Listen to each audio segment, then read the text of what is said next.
What was it like to have everyone back together again? Did everyone just fall back into the rhythm?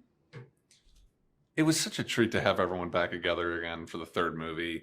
I think there was a while where we didn't know if the third movie was going to happen. And so when it did, it was so joyful to see everyone and jump right back into it and be like, hey, we're all on the same page. We're trying to do the same thing here.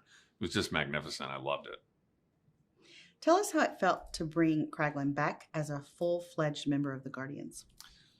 For me, it was really great to see Kraglin kind of fulfill his place within the Guardians after all he had been through in the first couple of movies. And he kind of struggles to find where he is. And just like all the Guardians, you know, it's kind of a found family for him where he realizes, hey, I belong here with everyone. And the journey of figuring all that out was the same for me as it was for Kraglin. And that was really just a cool part of it.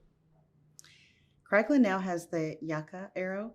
What does that mean to him, and how is he challenged by it? Kraglin feels a really strong sense of responsibility for the Ravager Code and for upholding the things that he's learned from Yondu and from the other Guardians. So now that he has the Yaka arrow, it's that much more responsibility, which I think is part of what makes it so difficult for him to master. He feels like he wants to do it right, and I have to do it right, which is a hard thing to kind of put together. It's not until he realizes, oh wait, this is inside of me already, that he's able to kind of start to figure out what it all really means. We've heard that James plays the songs from the playlist on set that correlates with the scene being shot. How does that inform you as an actor?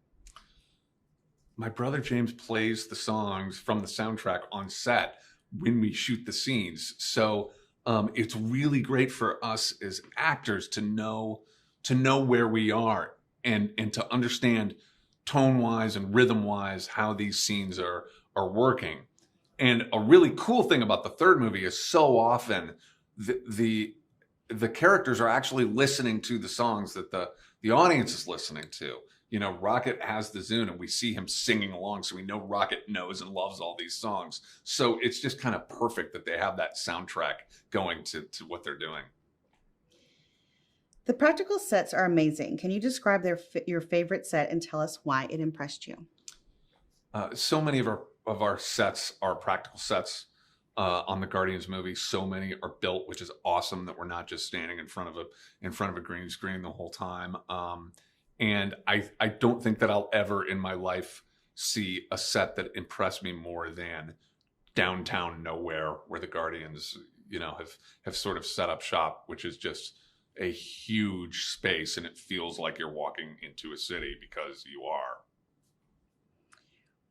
What was it like to wrap this last film of the trilogy? Was it bittersweet? It was bittersweet to wrap the last film of the Guardians trilogy because it's so sad to, like, you know, be saying any kind of a goodbye to the characters, to the other actors, and all these things. It's really tricky, but I kind of try to keep my eye on the fact that it's really a joyful experience to finish something and share it with people and to give it away. That's what we are always working towards as storytellers, to not just make the story, but tell the story. And so I know that that's where we are now. So I try not to get too sad by any of it and really kind of celebrate the whole thing. Tell us about being on set, the on-set Rocket, and how that helps the actors. My job as Rocket on set is really a kind of part of the whole process for that character. It takes a whole team of people to create Rocket. So I kind of think of it in a way as a relay race, that James writes the character and passes it along to me, and I work with the other actors on set to try to help the scenes get to where they need to be. Then the visual effects team takes over and they start to put Rocket together. And then finally, we all hand the baton to our anchor, Bradley, who makes the whole performance just pop and make it really work in the context of everything. Final question.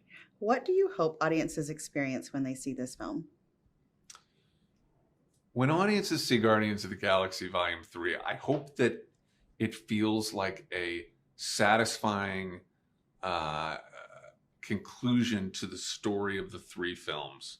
I just hope that audiences feel like this whole thing makes sense, and I hope that they believe not just in the characters and love the characters, but that they believe in the concept of the Guardians, which is that you can find your family anywhere, and that we're all in this together, and that, you know, having love for everyone is part of why we're here, and it's what's going to keep us going and keep us strong.